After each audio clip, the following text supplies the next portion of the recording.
Welcome back, everyone, to the Deep Dive. We're picking up right where we left off in Dante's Inferno.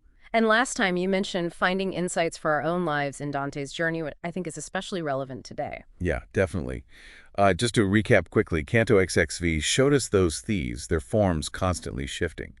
A really visceral image of losing oneself to sin. Identity completely corrupted. Now we descend further into the eighth bolgia, the eighth ditch, where we find a new group, the fraudulent counselors. Okay. And their punishment is, well, it's quite memorable. They're hidden inside flames. Exactly. Each soul is encased in its own flame, flickering almost like a fiery tongue. It's quite a sight. A tongue of fire. Yeah, there's got to be symbolism there, right? Oh, absolutely. It's Dante's contrapasso again, the punishment fitting the sin. They use their tongues, their intellect, their power of speech for deceitful counsel. So now that same instrument, symbolized by the flame, consumes them. Precisely. The very thing they misused becomes their eternal torment. Intelligence turned against itself, you could say. Wow. And Virgil points out one flame that's different. It has 2 points. Yes, a double flame. And inside, Virgil tells Dante, are Ulysses and Diomedes, two figures straight out of Greek myth, particularly the Trojan War. Okay, Ulysses and Diomedes, why are they bundled together here? What connects them in terms of fraudulent counsel? Well, they share the blame for several key deceptions. The big one, of course, is the Trojan Horse.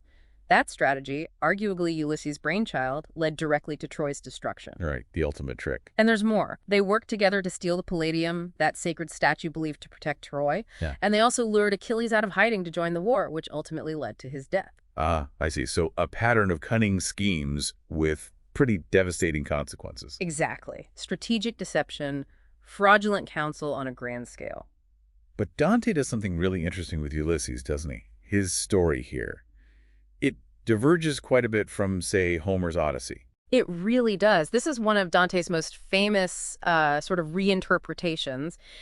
In Homer, Ulysses struggles for years, but eventually gets home. Right, that's the classic ending. But Dante imagines a different final voyage for Ulysses. Instead of settling down, he's still driven by this intense desire for knowledge and experience. Virtue and knowledge, as he puts it. So he doesn't go home. No.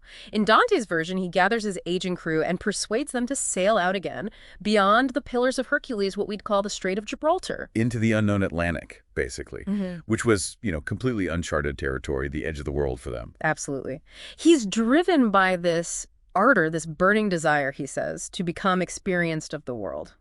And how does that final journey end in Dante's telling? It's not triumphant, is it? No, it's tragic. They sail for months, see the stars of the other hemisphere, and then they spot a huge mountain in the distance. Which Virgil implies is Mount Purgatory. Exactly. But just as they get near, almost within reach of this new shore, a whirlwind strikes the ship. It spins around 3 times and then sinks. The sea closes over them. Wow. So his quest for knowledge, pushing beyond human limits, leads to destruction. That seems to be Dante's point, yes. There's a boundary. Before the end, though, there's that incredible speech Ulysses gives his men to convince them to go on this voyage. Can you remind us of that? Oh, it's powerful. He tells them, consider your origins. You are not made to live as brutes, but to pursue virtue and knowledge.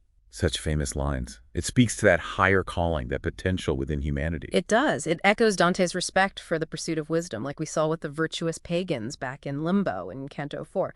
There's nobility in that quest. So if we bring this back to our own lives, our own journeys, what lessons can we maybe pull from Ulysses' story here? Well, one clear theme is the limits of human knowledge, or perhaps the danger of intellectual pride.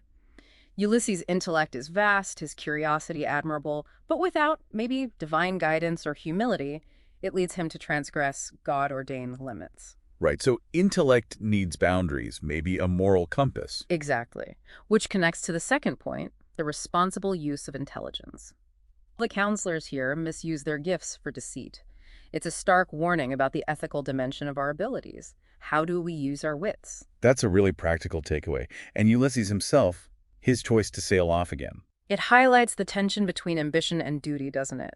He leaves behind his home, his son, his aging father, his wife Penelope, all for this personal quest. How do we balance our own ambitions with our responsibilities? That feels very modern, actually, that push and pull. Definitely. And it touches on the dual nature of that intellectual curiosity. It's presented as noble, pursuing virtue and knowledge, but also potentially destructive when it becomes reckless or ignores other obligations. So it's not that seeking knowledge is bad, but how and why we seek it matters enormously. Precisely. And maybe one last point, the value of direct experience.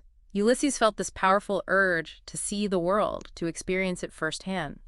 Within ethical limits, maybe that encourages us to engage actively with life, not just learn passively. Fascinating. So Canto XE6 really gives us a lot to think about regarding our own intellect, our ambitions, and how we navigate our path.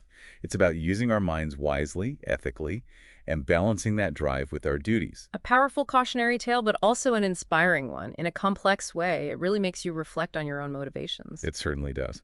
Well, this has been our 26th deep dive into Dante's world and hopefully into our own. Thanks for joining us.